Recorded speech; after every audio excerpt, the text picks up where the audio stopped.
Ladies and gentlemen, Mr. Terry Hurlock. Tel. How are you, sir? Thanks so much for Lovely joining us. to meet you. Yeah, Thank nice you. one. Right, Hello, everyone. straight into it. Go on. Crack on. I didn't know this until yesterday. Yeah. You actually did your youth career at West Ham. Yeah, I've done this myself. I was there since I was 12 years of age. We had a little cup final over Leighton. There's an old West Ham scout called Wallace and Peer.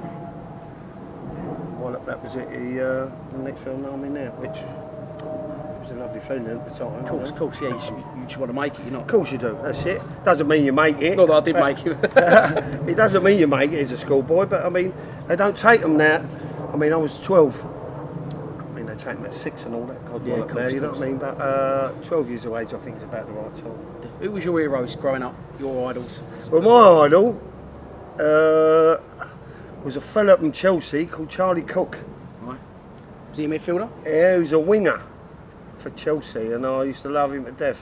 But when I was a kid, because I lived in sort of the middle of a load of teams, West Ham, Tottenham, Chelsea was a little bit far, the Orient was near. I could walk to Tottenham. Never used to go to Chelsea too much, but now and again. So I didn't really support anyone. Yeah. But just because I like the football. Listen, years ago there weren't too much to do anyway. Go and play a game of football, go and watch a game of football. Yeah, of course, all the computers, I don't know there is now.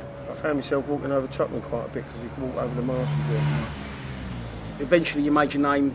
So again, as a young Millwall fan, I just remember you playing for Millwall. I Yeah. remember you going to Rangers, but you actually made your name at Brentford. Yeah, well, what happened was start I got slung out of West Ham when I was 19. What'd you do? Well, what I was doing, because I missed so much, like any young kid growing up, that a lot of them don't make it that way. They you go out, I was missing all the going out, clubbing, and of course all the little discos and all that game, and I seemed to lose a bit of interest. You know, and my heart weren't there. My mates were picking me up, and I was making out I was a bit dicky and that. So I said, I don't feel well, I'm going home.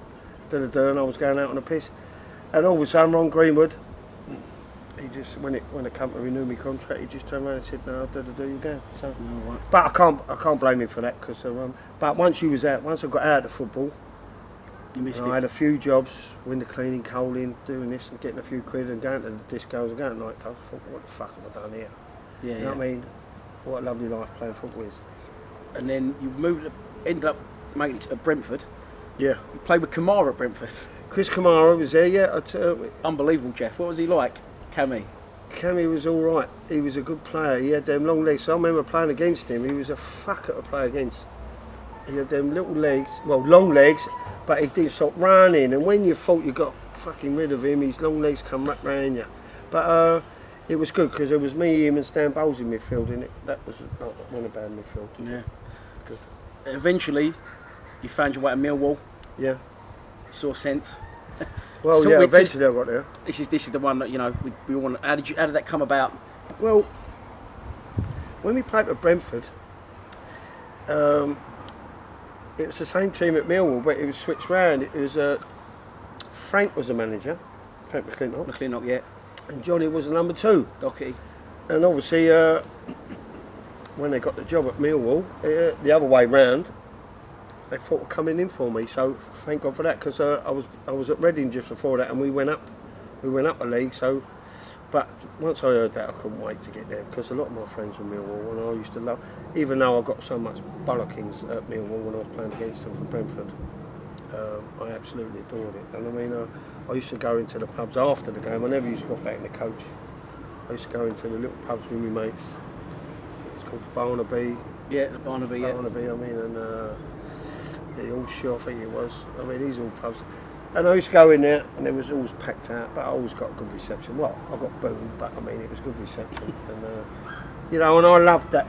I loved it all. I loved the whole picture of it. Yeah, yeah, to give it all the fans. It's a bit of me, put it that way. 1987. Yeah. You signed for Millwall. Yeah. The Doc signed you. What was Doc. he like as a manager, Docky? Doc, well, obviously I knew him from the Brentford days when he was number 2. Frank was the thing. The thing with them two, they obviously no personalities is the same. I could wind Frank up like you never seen.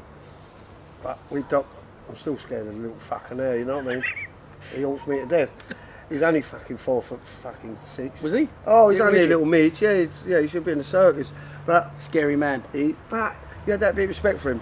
Frank's one of the best players, centre halves in his day, and his knowledge of football's out this world. But I could fucking wind Frank up. What'd you I could say get to him him? at it. Well, no, when we was training, I remember Teddy was kicking it to the forward, and you got to kick it back, and Frank would turn the other way, and I'd like to Ted. Frank was looking that way. I go, fucking hell, Ted, concentrate, you're fucking about. And he just turned his head, Frank, and goes, fucking hell, Ted, concentrate. I used to go like that to Ted. Stitch him up. Yeah, stitch him up. Well, but that's the sort. We had a good laugh on the training field. But with John, Doc, you can't do things like that. I mean, when you have a couple of beers with John after a game, you can have a giggle with him and all that. But I suppose you've got to have one and the other, but you can't have two the Yeah, same. good cop, bad cop sort of thing. And Doc was good at what he done, and Frank was good at what he done. You know what I mean? So we knew where he was. Yeah, you played. I mean, if you look back now, the team you had then, it was frightening. You played centre midfield with Les Briley, the skipper. Yeah. Good partnership with Les on and off the pitch. Yeah, Les. They say on the pitch, terrific. Off the pitch, we always a bit the same. You know what I mean? Off the pitch is you talking about going for a drink and that going afterwards, or listen, when you come into training all day long, listen, we're all part of a team. When you go out and have a booze and a shandy and and a bit of banter, if Les could come, there's a few of us that always went. Some of the others didn't come, you know what I mean? But they couldn't come, but it's fair enough. But I mean, yeah, of course. I mean, Les is he's my mate, and Still at the club now, still doing a bit. yeah, he's still at the club, and we got stuck into a couple of them old first division boys, didn't we? Yeah, mate. You know what I mean? Went up. You ended up going up in your second season, wasn't it? Yeah. Won the league. What was that like? It's fantastic. That final day at Hull. Yeah, it's a brilliant thing. That was brilliant. I mean, them couple of years that we had even going up, I mean, you never thought you was going to get beaten. I mean, it's funny when you're a footballer, if you get that feeling. I mean, I had it one Sunday. I had it on a Sunday playing for a team called Simrad. We had the best. I know Simrad, You know Bagley Simrad? Marshes. All ran it. Yeah. We could not get beat, and you had that little bit of horror about yourself, you know what I mean? And we had that Millwall then, in them days, and it didn't give you a leg up, if you know what I mean, Yeah. Plus, you had all you lot behind us. Yeah. Well, I was only a little, but I was well, probably, I mean, I was still probably screaming. like, there was thousands and thousands Yeah, and thousands at every game, and you can imagine that lot there, and it was just unbelievable as you walked out. Every game, away game, it was a terrific time. Blinding. You moved on the year we got relegated. Few people left there. You went on to Rangers. Yeah. And by the time you come back, the old den was gone.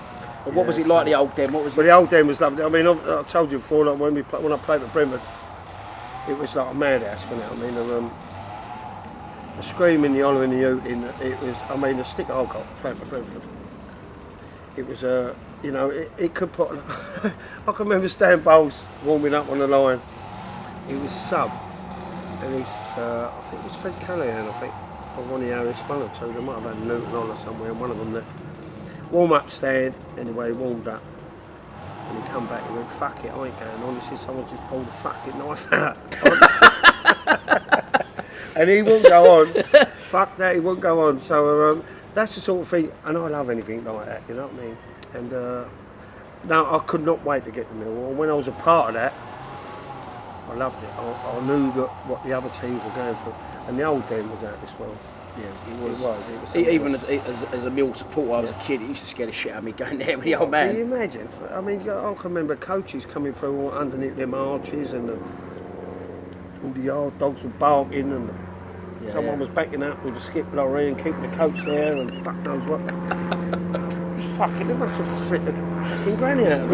It's worth a goal starting if you get someone in the tunnel, or you get into some of the players in the tunnel before they even got to in the ground. I'm pretty sure one day. I'm pretty sure that you have to give the team sheet in at a certain time. Yeah. And they just about made it because someone's household's gone. Hooting and holler. Someone's fucking back and wouldn't let the coach fucking through. You know what I mean? So you know, them sort of things. It was terrific. It was, you know, them things that I loved anything like that. Yeah, It is like a one goal start. So eventually, till you left Millwall and you moved on to Rangers. Yeah. Why did you want to leave Millwall? Well, the reason why it's not about wanting to leave Millwall. It's about playing up in yourself. You know, once you've been playing in that league, and you can't blame anyone. No, of course. You don't want to drop down again. No. And I knew Everton was into me. As much as I love Millwall, you know, I've got to try and play in it. You know, as a man myself. See if, you know, we played up there. We've done all right. We've held our own. You know what I mean? And let's be straight. It's a chance of me making a few quid. Of course. And also playing. Well, Everton come in, and I thought I was going to Everton. To be fair to you. And then Rangers come straight in and swoop me up, and I'll end up there. Who was manager of Rangers? Souness was manager at Rangers. Graham Souness. Yeah, and I went up there with Frank McClintock, who was my agent, and then sorted things out. So just sat there, and it was a bit daunting for me. You know what I mean? I didn't know what was what. I mean, I've never heard of fucking Rangers, to be fair to you. I've always heard of Celtic. You come across as sort of a bit of a homeboy, a bit of a like London. Yeah, I mean, I was up there. I've heard of Celtics, the European thing, years ago. Jimmy Johnson, and that was it. I mean, never heard of Rangers, any teams up there. Next thing I know, I'm up there with Frank. Then I'm in digs. Then I'm going out in Glasgow. What was your time like up there? Like similar to the Millwall fans? Yeah, they're trippy. I mean, they're very similar. As I said, you know, if you give 100%, they love all that. And and if you kick, and you, well, I wouldn't say kick. I'll say like if you get tight and you fucking tackle and the ref blows up a few fouls and this and that, they fucking love it. Yeah, they love it. The same as Millwall. Yeah. They like to see it. Yeah. And what that done for me, I mean, I was perfect for them. Must have been good to someone like Souness, top player, very similar to you, very not aggressive, physical. Well, he very similar player to you. For him to show interest, you must have thought, fucking hell. Well, I mean, he was here. one of your idols when I was a kid. I mean, I could look at him. I mean, the football they played Liverpool, and but what a lovely man. He treated you like a man. You know, you thought he'd be a right cocky fucker, but he wasn't. He was a proper man. I mean, he had an air about him. You know, smart. He trained every day. You know, trained every day with us. You know what I mean? Yeah. Terrific. And he treated you like a grown up. Yeah. And I loved that. I loved it. Every minute. It was a bit lively for me. He was. Well, the training, it was because don't forget, from Millwall, when we first went up, we was hitting Teddy and Cass all the time, weren't we, from the midfield or from the back. Then we play off for Teddy and Cass, and we get the knockdowns. Maybe Jimmy Carter, maybe Callie. We get the crosses in. That's how we worked, and we done well. They half tumbled us. They tumbled us up for a little while, you know. But when I went up there with the Rangers, even training, the players they had. The five sides, fuck me, I didn't even get involved in it. He blew up once. He went, stop this fucking game, he said. What have I bought here, he said. Oi, Terry, you can fucking join in if you want. Right, so, because it was going bang, bang, all bang, short, sharp passes. Fucking short, sharp, I weren't used to it. That's like the Liverpool of old, all round the back, Liverpool of old. Fucking around with it. So I weren't used to it, and I thought, what's going on? I was going all giddy. Right, So I went, fuck this, I've got to get tight. So there was there was the five sides going on, and there's a little legend up there called not Jimmy Durante, aren't I? Jimmy, that's big nose, isn't it? Me and Marpiana. No, Ian Durante. Ian Durante. And so the ball went to him, and I've gone crack. I've gone safe. He's gone fucking hell, that Scottish voice. Fucking liberty, he said. I said, well, I don't know what to fucking do here. That's all I know. Yeah, that's all you know. Crunch or go. I'm fucking getting whistled up, not getting involved. So I got involved, and fuck me, you're having a problem, mate. He was looking for Cass and Sherry up front. They got it, not fucking around. So it took a bit of getting used to the bits and pieces, because they did like to play football, Rangers. But I got adapted to it. It was good. All I had to do is win the tackle and give it easy to fucking Walters and Trevor Stevens and some good players. Yeah. While we're on the subject, before I forget, because I always put out on Twitter to our questions that people want asked, who was the hardest player you played against? Against? Yeah, you know, you're known for being a tough tackling midfielder. Is there anyone you ever thought, fucking hell, this geezer ain't... There's a geezer in Portsmouth. Tate, his name was. You have to look him up, I can't remember his first name. He was fucking hard nut. Ray Hartford was an hard nut. The Luton boy. And Jimmy, the Liverpool man, what's his name? Deaf as a fucking post. Jimmy Case. Oh, Jimmy Case, a Jimmy good tack, Case. mullet, yeah. Fucking ridiculous. He was tough as old boots. What, deaf? He's two hearing aids, he had. Did he? Yeah, for fuck's sake. So he's kicking the fuck out of you. You go and turn it in, Jimmy, he still can't hear you. He still kept kicking that. So you found your way back to Millwall, 1994? Yeah, the second time round, yeah. How did that come back? Because obviously Mick McCarthy would have been in charge then. Well, what happened was where was I? I got aimed out of Southampton, I think. Was it Southampton? It was, wasn't it? I think he was at Southampton, yeah. Oh, Fulham? yeah. No, Fulham was the last one, I think. Southampton. Then there's a bit of a aggravation with Alan Ball. And, Little squeaky ginger bloke. Squeaky little fuckpot. And mind you, what happened there? to be fair, well, they just didn't fancy me, Lauren McMenemy. He was fucking known to put him, Lauren McMenemy, big old soldier, but he weren't a soldier, he was fucking useless. Anyway, I shook his hand, Alan Ball, because I had to see him in the office, and I went, I watched that 66 World Cup and I thought he was the best player on the park. Yeah. So I shook his hand, I said, oh, it's lovely to meet you, Alan Ball. Alan, I said, you was the best player on the park. He said, okay. He said, oh, thanks for that. He said, we're aiming you fucking out. But you wish you had the So fucking... when you squeaky ginger. Did you? Yeah. You goat rim? No, I didn't go with him. I called him a squeaky ginger. and he was standing behind him. Oh, I did say nothing with him. But, McMenemy? Yeah. He's just nothing to me. Anyway, and that was it. And then he come in, McCarthy, because there was a bit of a... It was all up in the playoffs or something. And there was a word that Charlton were going to have a little creep in for me. Would you have? No. Well, I would have. Well, of course I would have. No, you wouldn't have. No, I wouldn't have. Listen, pound note of. So moving on from the pound notice, Mick McCarthy signed you, come home debut, Yeah. Leicester, red card. Remember Yeah, that? I got a red card. One Yeah, of three early that day, you doors. sent off. Yeah, early doors that was. I mean, I was a bit upset about it all because I was still living in Southampton, and Kathy and the kids. I can remember what she was saying. It was on the Sunday, I think it was. I think it was on the telly. It was on the telly, but I'm sure it was on the Sunday. Yeah, it was. She said I was doing the dinner. She said I'd fucking when I'd fucking put the gravy on, you was gone. All the kids are going, where's Dad? The life of a footballer. You don't think when you're watching it, Terry Hurlock, so you don't think his old woman somewhere going, that's fucking, that's the dinner. That's the dinner in the dog. He's fucking Where's gonna have Daddy? The kids are going, where's Dad? He's fucking gone. Anyway, and it did break my heart a little bit because I thought I'd let everyone down, to be fair.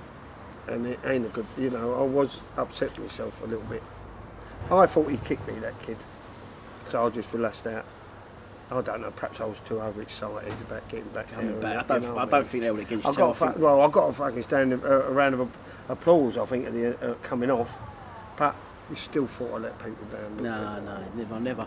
What, so just how different was the club? Because you left under the dock, the old den. You've come back. You got Mick McCarthy in charge at the new den, new brand. Not really intimidating place to come. It can be at times, but well, the thing is, when I come back with Mick, it was a different altogether. It was a diamond formation and this and that. And I was used to playing a bit of football up at Rangers. Alex Ray, a couple of the boys there. I loved it. The training was. I thought his training was absolutely terrific. It was all with the ball. With Dr. He's still in management now. He's been in management a long time. But the thing with him, when I thought I'd done all right the second time round there. Got a few man of the matches. If you worked out the man of the matches, I got quite a few over the things. I thought I'd done all right, but we didn't go up. And what he done, that's the truth. He phoned me indoors. He went, Terry, we can't sign you for the next year. I was fucking disappointed because I thought I'd done all right. Yeah. And he said, I've had a word with people have had a word with me. You excite the crowd too much. You excite the crowd too much. That's what he says. That was a McCarthy. Word. Yeah, that was his words. That was his words, and I thought, what fucking liberty. And that was the end of me. How can you excite the fans? Yeah, he thinks I'll get the fucking all the fighting and the hooting going on. So Mate, they don't need no encouragement. No, Since exactly. you've been gone, it's been absolutely fine without you. But fuck, I can't believe that. well, exactly. But on the blower and all, he could have took me in the office and fucking. Who was the right? He's a bit of a shit management thing there. Who's your best manager you ever played on? Don't have to be Millwall. Anyone. Well, there's a few in there. I mean, the way I look at it is, when I was amateur football with Johnny Still, I thought he was a terrific manager, amateur. He went on for lower divisions, but no money. Of course. You have to get your players in. You have to do well. You know what I mean? Deal. It's all right if you've got money. You go well. Don't make you a good manager. Of course it don't. You know what I mean? Of course it don't. So a good manager is to do things without the money. Johnny Dock, obviously, for what we've done. Frank McClintock, the pair of them, and just where I've had good times with. And also Ian Branford. Ian Branford, a lot of people don't even know who he is. I mean, he was a Reading manager. He bought me 3 times, Ian. He must have liked me, you know what I mean? Yeah. 3 times he bought me at Fulham, he bought me at Southampton and at Reading. So, You've had quite a good career there. You ain't really had to go to, other than Rangers. Yeah. You ain't had to really. No, like That's decent, that, isn't it? Do you know what I mean? Some players have to go miles. with. Well, Scotland I went miles. Don't start talking about it. Or don't start talking because we're fucking filming. Tell a tell. See? Hi. We're on the film here. Sorry? You're on the telly. Am I? Come on, peel off. Right, we'll end it there. That's fantastic. Thanks so much for joining us, mate. Good man. Absolutely mate. Is that unbelievable. Brilliant. Please subscribe to Lions TV. Come on, you Lions. How are you, lads? Lawyers. She's Bermondsey.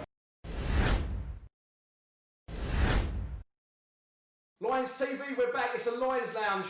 Paul Moody's front room dreams do come true. Mood. Thanks so much for joining us, mate. Yeah. Good man. Thanks for joining us. Let's fire straight into it. You joined the club 1999. Round about then, yeah. £150,000. Yeah. A lot of money back then. It was a lot of money back then. It was from Fulham. 32 years of age. People might be thinking he's in the twilight of his career. He's come for the payday, but far, far from it. You hit the ground running. Why did you choose to join Millwall? Well, I spent the last year at Fulham with a broken leg, and literally got back fit for the last 7 or 8 games. Got myself back really fit. Was on the bench for a few games. Come on, scored a few goals here and there. And then at the end of that, literally Paul Bracewell took over as manager. Long story, but basically he said he weren't keeping me. They had money to buy bigger players and whatever. So he said Millwall's been interested in you. Do you want to talk to them? So ended up going up the M3, the services, met Bob Pearson, and we had a little chat, and literally was sorted out within about half an hour. Deal done. And he said you need to go and speak to Theo Pafitas, who was the chairman at the time. And just to sort of finalise the deal and then get a medical done. And that was it, basically. Deal done. Came to Millwall. What was your first impressions of the club under Rhino and McCleary? Yeah, well, they were obviously legends at the club. For me, it was obviously Millwall's an interesting club for obvious reasons. And to have them a chance to play there and experience that, playing in front of the fans, whatever, it was one of those things I was really looking forward to. So no, it was a decision I was glad I made. First game of the season away to Cardiff, which obviously I think that was Denzel's debut as well. yes, yeah, and there was obviously a lot of rivalry between the fans, and you, as players, you sort of pick up things, what the fans are planning to do and where they're going to meet all the other fans and whatever. So it's like one of them, you're really up for it yourself as a player. And then after the game, I think we drew 1-1, but during the game you could see fighting going on up in the stands. That was at the old Ninian Park. Yeah, well, we played them Saturday, like Aberdeen go Saturday, but apparently the ground not as intimidating. That was really intimidating, apparently, Ninian Park. Same as the old Den, yeah. But basically after the game we drew 1-1, gone in the change room, had a little chat and whatever. And then obviously where I was the most experienced player there, I had to take warm downs for after the game. We used to just go out on the pitch and do 10-minute stretch and whatever. and there were these massive doors through the tunnel, about 10 feet high doors. Open the doors up, there's a couple of stewards there, and there was bricks coming down, there was seats. Apparently they'd ripped up what was it, the old cast iron drain covers and stuff.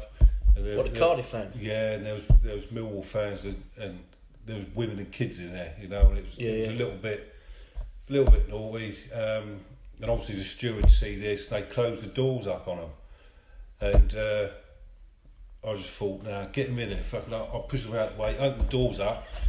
Me and Denzel, and someone let off a fire extinguisher. I think they were firing it at the kids, and we ended up with about 20 fans in our dressing room. Literally after the game, What's the Millwall fans? Unbelievable, yeah, Millwall fans, just to sort of protect them, yeah, fair safe. play. It was bizarre. You ain't seen nothing like it there. We were in the bath. All the players were in the bath. Obviously, no gear. There was all these fans around. Oh dear, a few kids. You had to be there to see it. Yeah. I bet if they was there and they did see Denzel, they're probably having a few nightmares over it still now. Yeah, obviously I have nightmares as well about it. So obviously, first season we just missed out in the playoffs, losing to Wigan. Rhino and Macca then obviously lost their jobs. What was the feeling around the dressing room, around the club at that point? Yeah, a little bit harsh, I think, because obviously we got so close, and I think over the 2 games against Wigan, we'd done enough to beat them. I mean, we drew 0-0 at home, and I think we had the better play. And even when we went up there, we had more chances than them. They scuffed a lucky goal. Yeah, I remember it. So yeah, I think the feeling generally was a little bit, and everyone's obviously wanting to know who's coming in to take over. And obviously Mark McGee coming. McGee got the job done, but was it what was different? What was different in training wise and mentality wise to the way that Rhino and Macca ran things? Well, I think Mark come in and he was there for a few months, I think, and then he appointed Ray Harford as his sort of coach to do what he had to do on the training ground. And obviously Ray Harford he'd won the Premiership with Dalglish at Blackburn a few years prior to that. So it was interesting when he first came in. The first couple of training sessions were sort of keeper gets the ball out to full back, hoof it as far as you can down the line. Right. Obviously to me was playing up front to big man and just sort of feed off that and sort of playing along the lines of the Leeds team, which won the, I think it was the first division at the time, in the Premier, around about early 90s. Right. And he watched a lot of foreign football, and he sort of concentrated on counter-attacking football. So it's like getting sort of your back four midfielders, you're solid as a defensive unit, and then as soon as you won the ball back, it was like bang, everyone would attack. Yeah. And looking back for me, because I was a focal point a lot of the time, it was quite exciting football. Oh, I bet, yeah. And I think a lot of the fans see that, because we were, we did soak up some pressure at times, but then obviously when you got the ball, it was you knew something was going to happen. Yeah, 100%. With like, I was just about to say, I was going to hold it back, but we'll go straight onto it. That dressing room, the players in the team at that time, the attacking excitement, the young players, Reedy, I feel, Cahill coming through, you must have had a lot of service. That's right, yeah. I mean, they were all fresh, and obviously when you're at that age and stage of your career and you're in the first team, you just want to try and impress, and they were all good players as well. Paul Ifill as well, Lucas Neal was, there's probably 6-7 good young players there. They're a trappy. They were. I know a couple of them. A trappy lot. What was that like for you, being an older head? Bertie was the main one. He's funny, lovely fella. But it was like he ended up international for Canada. Yeah, that's right. Yeah. And Timmy Cahill, Lucas Neal, they played international football, and it just goes to show what a good team, good young team it was there. Yeah, 100%. So it was sort of interesting, and so Ray Harford got us playing this sort of direct, but once you get the ball past as short as passes to get to the other end of the field. Sounds familiar. Which was as I say, and it turned out trumps. Yeah, well, so moving on to the partnership, his strike partner, I left him out for obvious reasons. The current manager, Millwall legend as a player, and now he's heading that way as a manager. But what was it like to play up front with him? You had a great partnership. Yeah, it was good. I've answered this question a few times. I think the main thing is we both played non-league football. Right. And certain players you sort of hit it off with, other players you don't. And he was just one of them. We sort of understood where each other were coming from. And certain little things, like obviously a lot of the balls were played up to me in the air. And I always said to him, I'm going to head it, flick it on obviously towards their goal. Wherever I am on the pitch, if I'm central, I'll flick it on straight. Yeah. If I'm on one side, I'll just flick it towards the goal. So he had an idea of where it's going. Yeah, of course. Whereas I think a lot of players just flick it on and hope that someone's going to go there. Yeah. It's quite when you say it in them terms, it's quite simple, but it's quite obvious. But it's not at the same time, is it? It works. I don't think a lot of people sort of realise how simple it is. Yeah. But if you sort of communicate with each other, and it worked a lot of the times. And Neil's an unselfish player. I mean, I've watched videos. Okay, he scored loads of good goals, but he has set up a lot of goals as well. Yeah. So no, I enjoyed playing up front with him. Did you have a lot to do with him? So as we've already said, you know, he was an older head. We already discussed off camera. He was travelling up to Millwall. So he didn't get a lot of nights out with the boys. But did you? What was it like off the pitch? Did you have a good relationship with him off the pitch, or not really? Yeah, I mean, all the lads were brilliant up there. To be fair, there was nobody who you thought don't really sort of get on with them. Yeah. And that can play a massive part, can't it, as well? Good change. Definite. And to say there were good young bonded lads like Robbie Bryant, Richard Sadlier, and I think a lot of them sort of hung about together. Richard Sadlier and Robbie Bryant had their own place they used to share. Oh, I've heard it's carnage. Loads of stories about it. I think they had a cleaner in there about every day of the week. Obviously, you know, Neil is now managing. Could you see that in him? Because I've heard not. No. When he was playing, you think, you know what, I can really see him being a gaffer one day. Yeah, you never sort of look at players as being a manager. You don't sort of think of that when you're playing. Obviously, a lot of the players try and stay in the game as long as they can. And if you're cut out to be a manager, which some people are, some people aren't. A classic example is Sean Dyche. Yeah, Dyche should come from that side as well. He's done absolutely brilliant, yes. And he was like a policeman. I used to room with him on a Friday night round his flat. Him and his girlfriend at the time, and it was funny. He used to boss her around the place outside. Obviously, when it comes to organising the team and that, he'd had experience, but yeah. Just covering a few more in the dressing room. Someone I know well, and you'll know well, Tony. Well, the last time I spoke to him, Tony said this. Paul Moody and Dove. Yeah, but it's funny. I've got one back for you, Tony. Anyway, I've just seen a clip of you out in Thailand, and you need to sort the vest out. Yeah, I don't know. He's vest, in fashion, all right. Not for me, anyway. No, yeah. They was. But no, he was an integral part of that squad. Good keeper, big part of the dressing room as well. Big part. What do you mean by that? Not that she didn't mean it. No, you know, he claims to be the life and soul of the dressing room, and yeah, there were loads of characters in the dressing room. To be fair, yeah. Tony, I'd say Tony was one of them. Mark Bertram, he was probably the chirpiest out of a lot of them. Neil Harris was obviously quite confident, and I think that's helped him as a manager. But then you had the likes of Christophe Kinney coming in, who was obviously French and a little bit. His humour was a little bit different from the English players. We've heard plenty on it. Yeah. And then you obviously had the Paddies, Richard Sadlier, Robbie Ryan. United Nations in that change. A lot of sense out there.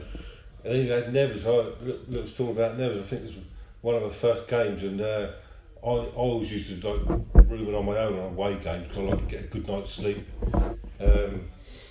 Anyway, Rhino said to me, "You're going to be rooming with Nevers tonight." I said, "Yeah, okay, whatever."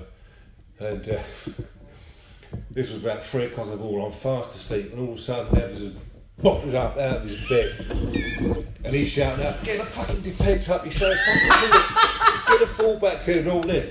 And they didn't tell me this. He has these dreams of that. He used to wake up and defend. I'm sitting there thinking someone broke in the room, someone's going to stab me or something. Stuart never got so dedicated to the cause he defends in his sleep. He was, yeah. Unbelievable. He'd be sick before games, and I've heard all these wolf noises he makes and all sorts, didn't he? Yeah.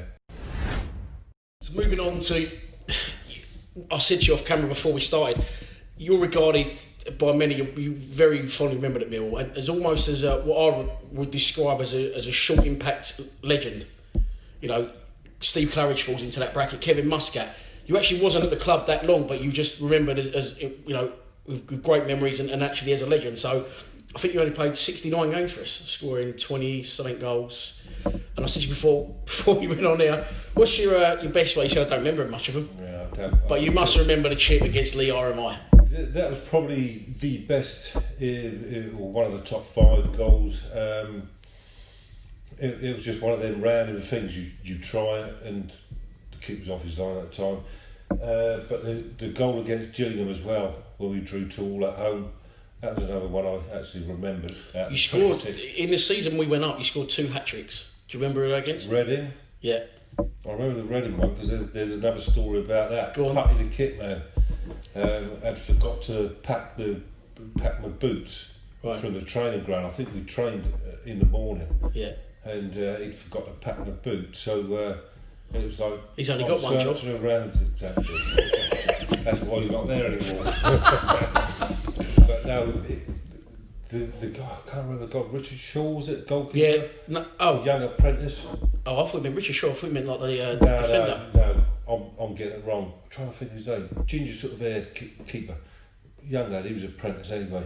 At the time, I was size sort of 10, 11.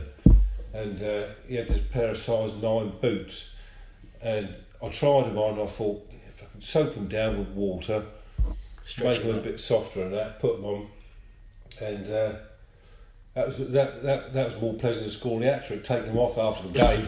But I wore them, and it was a strange sort of thing, you know, wearing someone else's boots and scoring a hat-trick. Yeah. And the other one I can't remember. Wigan, of course. Yeah, I don't remember. It's all coming back. It's all come flying back. Yeah, no, that was a massive game because they were a bit of a bogey side to us, and they beat us obviously in the playoffs the year before. So at home, I think they had a full crowd there, and that was probably one of the highlights there, that game. And I think after I scored the last goal, I was literally waiting to be taken off because I was injured at the time. Yeah. I think I just was so knackered out, and then. I think it come from a corner, the ball just come to me, I just stuck my foot out, put it in, and then they put my number up and come off, so it's like, get me off. You scored, so we've covered the 2 hat-tricks you did score. Now I nicked this earlier off the news at Deng, because I didn't actually remember this, if I'm honest. The last game we won to go up against Oldham, 5-0 we won. You scored 2 that day. Now there was a penalty, which you got the chance to take an hat-trick. That's right, yeah. And what happened? Yeah, I remember it well. I mean, Neil Harris was on the Golden Boot. I think he needed 1 or 2 more goals to get the Golden Boot, and I was on a hat-trick, and I would have normally taken the penalties. Yeah. And we spoke about it before the game, and I knew in the back of my mind he was on this Golden Boot, so I thought, being a gentleman, I'll let him take it. Lucky enough he scored. If he hadn't done it, well, it's job done by them. What a day that was. Absolutely unbelievable. I mean, from full house again, probably 20,000 there would have been. Yeah, 20,000. Everyone was buzzing up for it, and I think we did have to win, didn't we? We had to win the league. Yeah. We was already up, but we had to win the league. I remember they come out before the game. And they all had balls as well. Oldham players, and they was kicking balls into our crowd, like clapping. And my mate went, "We're going to absolutely smash this day," because they were like 14th. Didn't matter to them. Yeah. My mate, we were going to absolutely smash, and we did. And what a way to do it. Was absolutely brilliant. I think Steve Reed got an absolute brilliant goal as well. Yeah, but you couldn't sort of beat that. And afterwards, sort of walk around the pitch. You had the music, went up to the House of Fun, madness, bit of madness, went to the Lions Den, and really, you can't beat it as a player, and that's one of the things you miss when you're not playing now. Them little buzzes, you know. Eventually, you left the club. Yeah. went back to the place where you made your name as a player, Oxford. You're even bigger there, legend there than you are at Millwall. Yeah, it was a strange time for me because I said earlier on I was going through personal problems, split up my ex-wife, and I was finding the travelling up was a little bit difficult, and I'd suffered a bit of depression as well, and that was sort of creeping in, and I just thought, you know what, I've had enough of football now, I could quite easily pack it in. And I remember the game Steve Grip said to me, I think this was the Gillingham game, he said, no, you can't give up, and you need to keep on going, whatever, and played that game. And then after that, basically, I had a good chat with Mark McGee, and this was one of his attributes as a manager, man management. He was second to none. Yeah. And I think that's 90% of being a good manager is man management. 100%. Knowing your players and getting the best out of them. I had one day I went in there to train, broke down in tears, and he basically said to me, look, you need to take time off. He said, I've been in the same sort of situation, so he said, I know where you're coming from.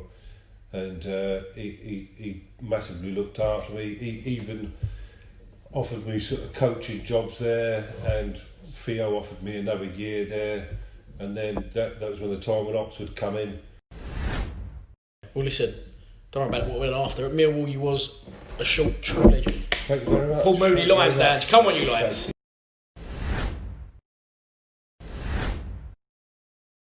The man sitting next to me needs no introduction, but he's going to get one anyway. 300 appearances at the club, 15 years, a true Millwall legend, Paul Robinson. All right, Dan, you right, mate? Top man, thanks for joining us. A one-man...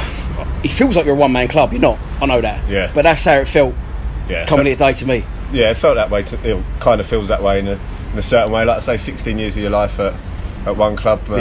Just everything about the club I loved representing it, loved being captain there, and look back and just got a real strong feeling for it.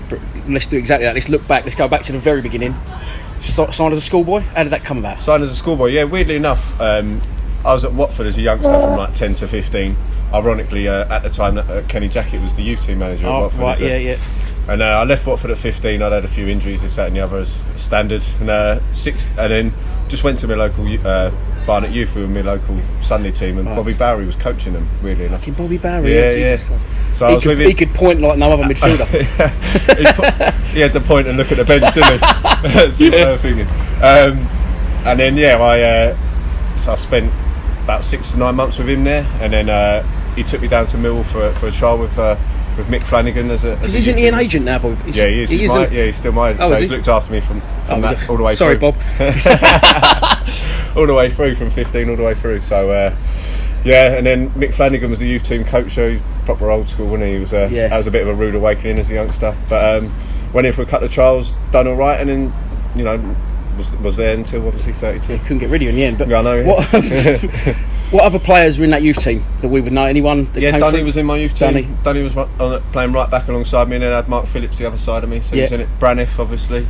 Mark Hicks for a while, but obviously he struggled a bit with injury. And Stuart Nelson, who obviously had a decent career, but obviously moved on from Millwall. So yes, that's a strong side. Byron Bubb as well. You forget about. I do remember him. What a name, Byron Bubb. What a talent he was as well. Yeah. And he had obviously Bully, Lake Adinci, who's age group above me as well. Ronnie Ball. Yeah, Ronnie Ball. Yeah. We spoke to him a few times. He's still not right even these days. So you eventually you got your debut. Do you remember it? Do you remember the result? Yeah, we beat Preston 2-1. You come got on it. as sub. Yeah. For I came with the Peckham Beckham. Yeah, I did. Darren Ward. Played alongside Nevers. I remember but it just went so quick, if you know what I mean. It was unbelievable. And McGee just grabbed me on the side and listen, whatever your first instinct is, to head it, to kick it, do whatever, just follow that first instinct. So for that first 45 minutes that flew by, that's all I did. It's good. Moving on to McGee, obviously he gave you your debut. What was he like as a manager? I liked him. I liked him as a manager. He was a player's manager. Do you know what I mean? He was a good man manager. Got the lads on side.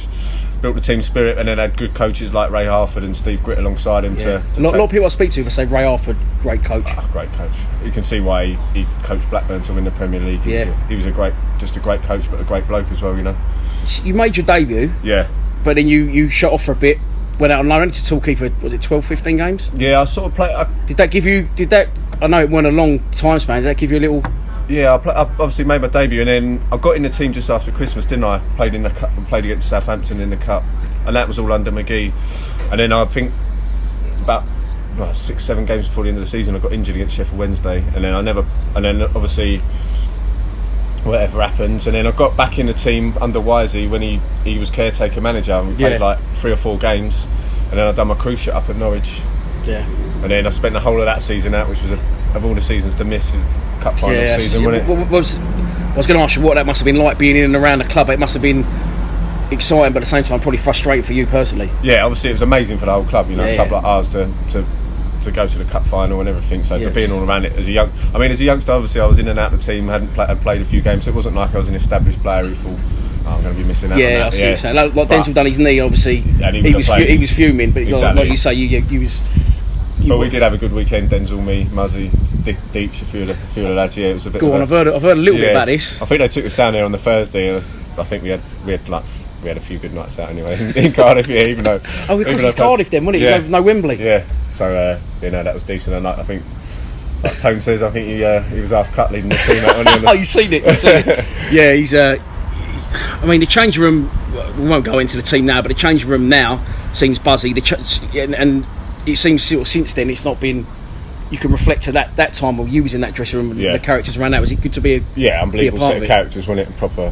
What's Muscat like? Muzzy, right, on the pitch was an absolute animal, wasn't he? If you Google Kevin Muscat football, there's not a normal picture of him. He's like snarling in someone's face, tackling someone waist up. It's not like just a photo of him in his kit. Like. And they got that tackle. They say it's the worst ever tackle on the football pitch. Is him folding the geese, isn't it? But Muzzy, but on the pitch, he was an animal competitor. I wanted to win. That Aussie mentality, like you'd love him. And in the dressing room before a match, he was took a lot from Muzzy. But then in a setting like this, or around the lads, around the dressing room, or like that, he'd make everyone feel involved, make you feel part of it. Do you know what I mean? Socially great, and make if you were a bit on the outskirts of it, I felt like he'd get you involved, and he was brilliant like that. Brought everyone together, and like I say, it was almost like a contrast, really. Like just you hear that a lot. People just lose their head. Yeah, they just lose their head the other side of the line. Red mist. And obviously, still the best headbutt I've ever seen on Paddy Kenny in the tunnel as well. Yeah, that was. Well, he planted him. Yeah, because was that the one where Warnock was going? You deserved that and all that. Yeah, it's on that documentary, innit? Yeah, with Jody Morris going, you deserved that from Oscar. What happened? Can you tell us? Well, you just did. I suppose you can now. Really, can't. I think they were having a bit of to and fro in, and I think they were arguing on the pitch. Something had happened on the pitch. They were arguing, and then obviously got in the tunnel at half time, and then it's all kicked off. But everyone kind of got held back, and I think where Muzzy was being held back, and so was Kenny. Like they sort of stood faced up to each other. All we had left was a flipping fling your headbutt in, so he stuck one of him here. But go down. No, I don't think he did. To be fair, he took it. He's a beast, and all, wasn't he? A big, massive boulder head. So yeah, it was interesting. I know that. I think when Ice went up to Chef U, obviously after leaving Millwall, even the Chef U lads would talk about that for a long time after. Yeah, like that little brawl in the tunnel here. That's decent. That is so good. I think Deitch had a Powerade bottle that he didn't have anything. He was the same. He didn't have anything else. He was trying to whack people with a Powerade big bottle. Big Danny Deitch. Yeah, Big What was he like? I like Deitch. Yeah, he was a character. Mate, we could a player we could do with him now. He's good in the air, wasn't he? Yeah, he's strong in the air. He's got some good headers. Just good goals, didn't he? Like the one against I think Burnley in the cup run. Didn't he? That was it. Yeah, that was a good goal. That was a good goal. No, it was good. No, he was a good character, Deitch. He was. So eventually, you broke into the team, and you sort of just took over, captain under Kenny jacket. Under Kenny, I think Nigel Spackman was the one that maybe sort of captain properly for the first time. I know his spell weren't kind of great, but just erased it from my memory until you brought it back up. It was a whirlwind, wasn't it? 12 games had gone, like amazing how it happens. But and then like I say, I think when obviously Theo left and what it meant for the club, a lot of players left, didn't we? We lost sort of. Yeah, see, I liked him as well, Theo. He got a bit of grief, but he was decent. I think Millwall did well for Theo, and Theo did well for Millwall. I think it was a really good relationship for both sides. It allowed him to obviously step on with what he's done. But then he obviously he had perhaps the finances to back the club in the short term, and then take the money back out in the long term. A lot of people say they didn't like Dennis Wise. I like Dennis Wise, and when you hear stories like Denzel will tell you, Wise said to him, stay. We're going to go for it. We're going to. I don't know, but there's some people for some reason don't like him. But was he a good manager, Wisey? Wisey was a good manager. He was so experienced. When he played, and you can see in the games where he to waste time, he'd step across the ball and let the geezer take him. Yeah, he was so experienced by that point. The dark arts and that, even when he come passing and that, when it was under McGee, and he's passing his range of passing, he'd see passes that no one else could see, and you could tell obviously he was coming towards the end of your career, and it gets harder to get around the pitch. 8 or 9 of the first team kind of left, didn't they, of that kind of cut run and the Europe run. A lot of the boys left, so it left quite a few just as youngsters really before. It's a good thing for you boys. It was at the time, and then it just sort of allowed us to kind of come through, even though obviously we went down that season just because it was a struggle. It kind of allowed us youngsters to break into the team and then kind of build a new sort of team and take it forward really. Over 300 appearances for Mill, 17 goals. Yeah, not bad. We'll get on to the goals shortly. I thought it was more than that. That must be league take goals. Take out Wikipedia. Training don't count. You'll ask on 60. So we'll get on to the glory in a minute, but before the glory we'll take the pain of 2009. Well, let's talk of Huddersfield first. Let's talk what a night. Yeah. What a night that was. On the box, and you notched. Yeah. Took us to Wembley. That was, along with Leicester recently in the cup. That's one that sticks out in my mind. Yeah. The atmosphere was. I mean, it's electric, wasn't it? You can't get any more people in the stadium than you can get in, but it just seemed like there was more people there. It was just a noise, wasn't it? Oh, a noise. What a night that was! A great header from you. Yeah, I was happy with that one. Yeah, really happy with that. It was just brilliant. Obviously, I'd missed. Like the year before, I'd played up every game up until the end of January, and then I broke my metatarsal, that famous injury, and then so obviously we got to the player final that year. Obviously beat Leeds, didn't we? Jimmy with another great night. And then we just fell short against Scunthorpe, didn't we? Like we just ran out of steam. I think I was just convinced we was going to win that day, and then obviously they took the lead. Then when we come back, scored 2, especially with Gary Alexander's goal. What was he doing there? What a strike! What a strike! It's unbelievable. Right behind that, it was mate. It was unbelievable, wasn't it? And then I thought we're going. And then they just don't know. We did see the second half. It just seemed like. But then did it go 2-2? And then Gaz had the great chance with the header as well. Yeah, that's the thing. You see, he said that to me. He said no one remembers the miss, the header. Everyone remembers. Happy days. He's had it off, but obviously we didn't go up. To bounce back from that next year must have been fucking double hard. Yeah, it was hard, I think. But what was good was that we kept most of the squad together and then added obviously Morrow. I think Kenny realised we just ran it because James Henry had been up on loan until the Leeds game in the semi, and then his loan finished for whatever reason, so he couldn't play in the final, and we kind of just ran out of players a little bit. That meant we had to adjust. I think Grabs came back from nowhere and sort of plays, but we'll leave him out. Exactly. It was So what was because obviously I was there and I saw it all, but you just refresh yourself.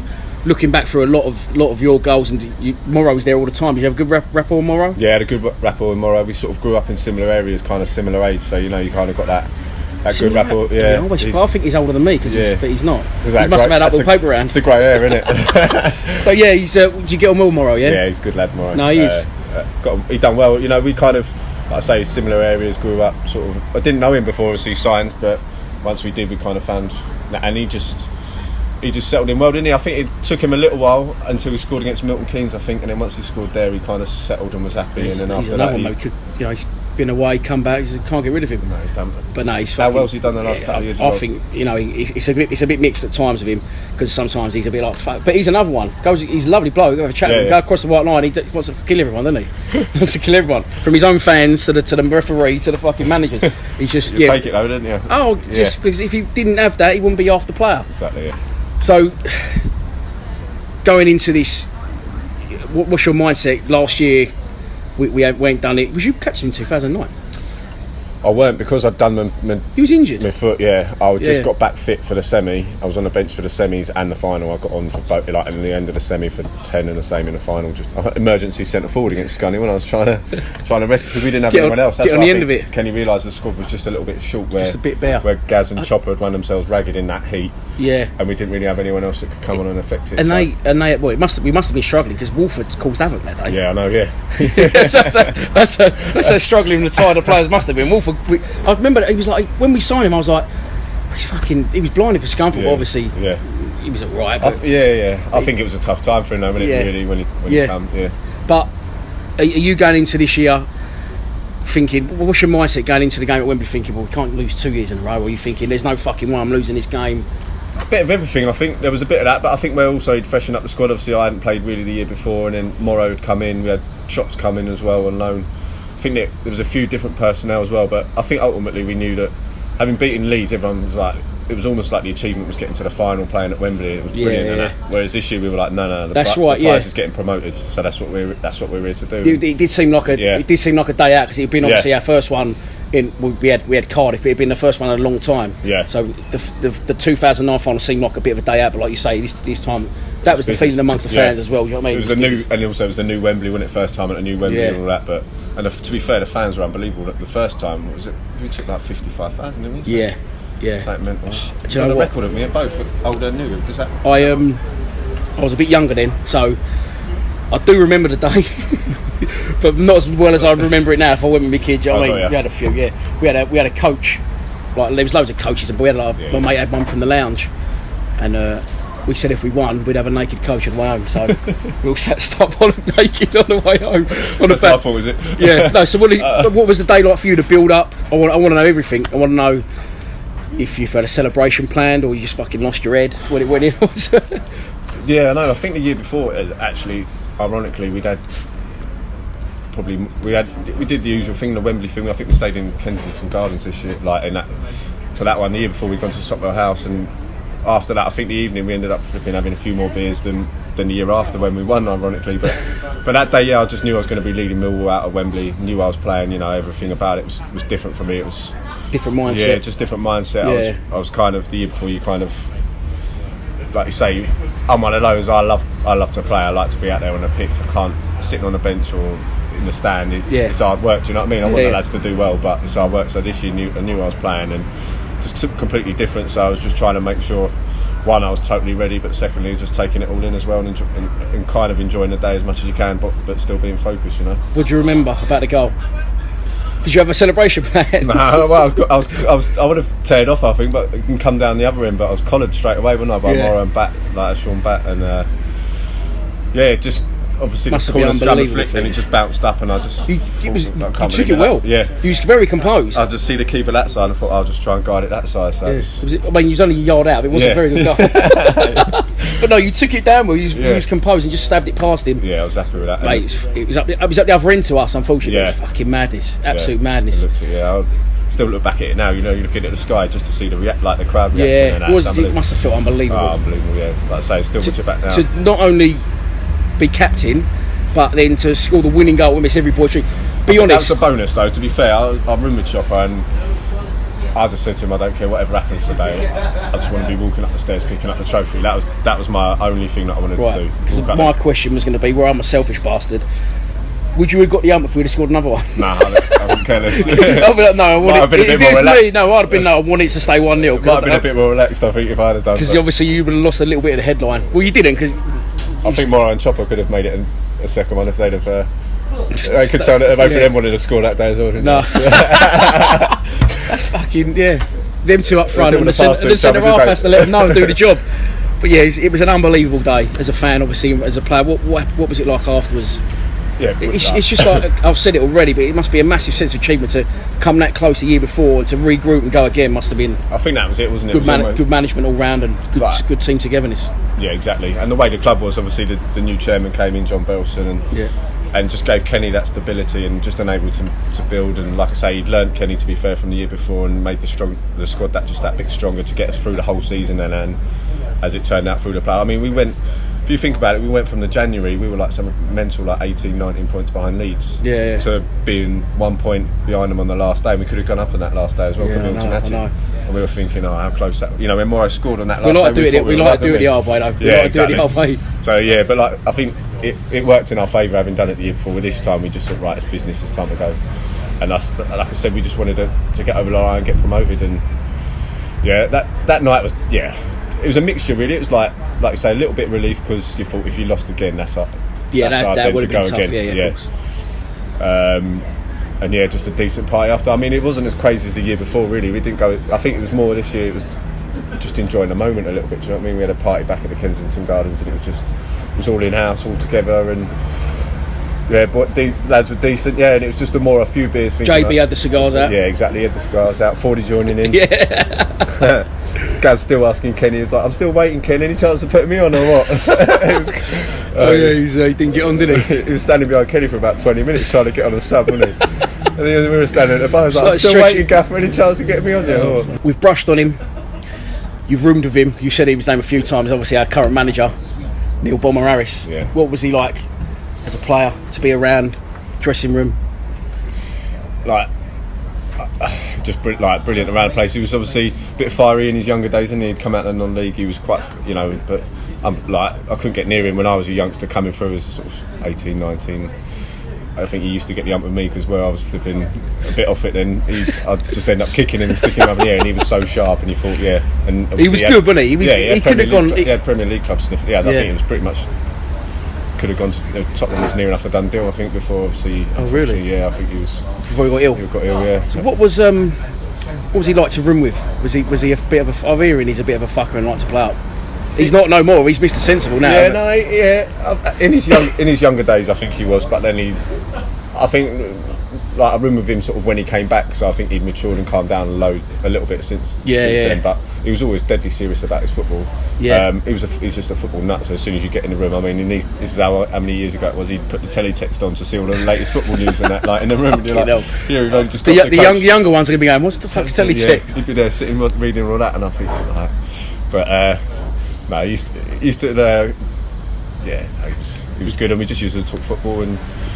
He's done well. Yeah, Livers alongside him. They've done brilliant, haven't they? They've just got a feeling back at the club. I mean, me and Jimmy went to watch the Fulham game just before. Jimmy had to, yeah. Yeah, just before the end of the season, and we just sat there in the noise in the stadium and what he's done for the place. So unlucky that day. Yeah.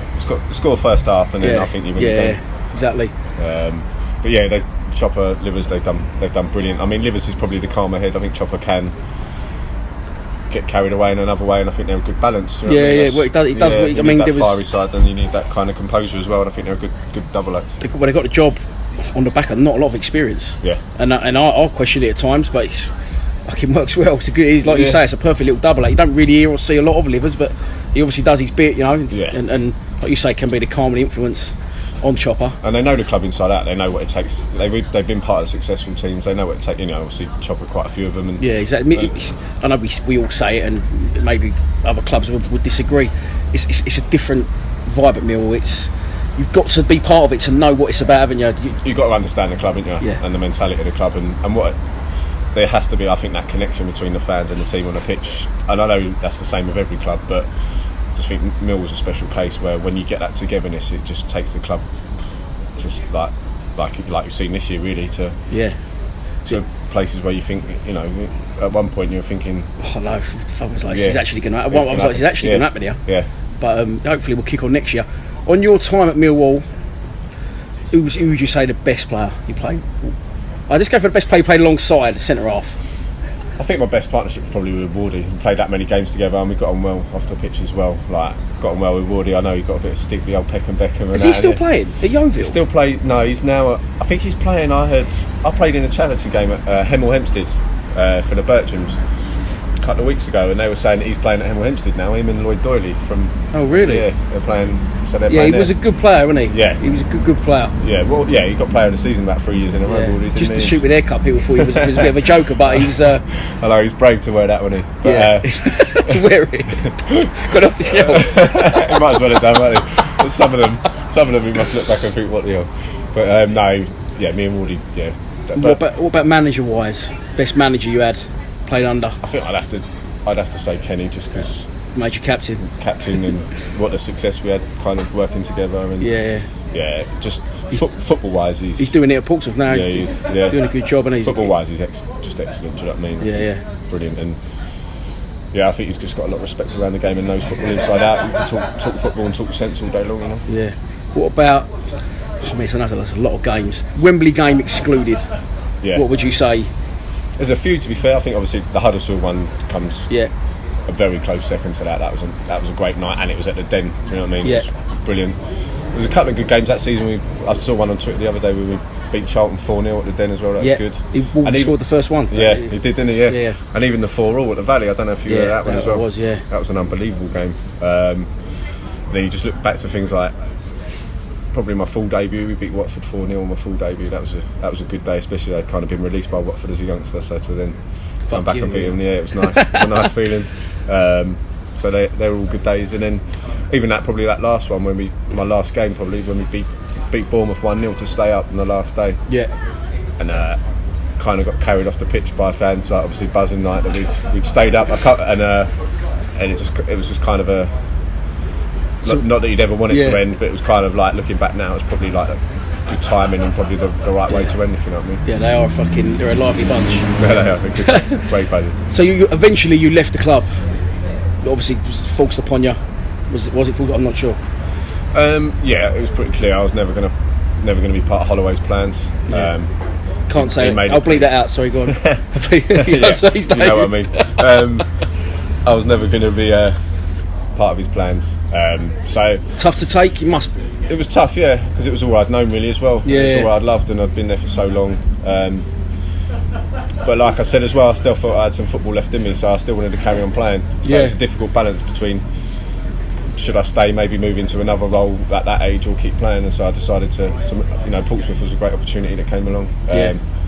So I went down there really, and to be honest, kind of similar clubs in a certain way. Do you know what I mean? But not quite as nutty as Millwall, not quite as, but similar clubs, and it was kind of a good fit at that time. It must be so. Like, it must be obviously like any job you're doing. You're in one place, the same day in day out, and then you've got to move. I hate change personally or anything. Do you know what I mean? It's like your first day at school and my everything. mum and dad sold their house recently. I couldn't deal with it. I hated it. I just don't like change. So it must have been tough to make that change, especially when you get such a connection with one club. But I said at the beginning, just in my head, you're a one-man club, but you've gone on Wimbledon. You've become, you've almost done again their club, and you've done ours. And Good, no, it was brilliant at Wimbledon. As in good 3 years I've had there. Do you know what I mean? Good club, good people. And in another way, they faced their own adversity. They wouldn't be there if it weren't for their fans. They were a couple of hours from being gone, Exactly. And obviously then they started from the very bottom and recreated a new club, and that they bypassed the old one. They bypassed the old one, exactly. Seen off the enemy and go from strength to strength. Yeah. So every day on social media, you won't know, but I do a Good Morning post, which I put out. And I just Google random Millwall photos, and one day this one popped up. Talk to me about that. What is that about?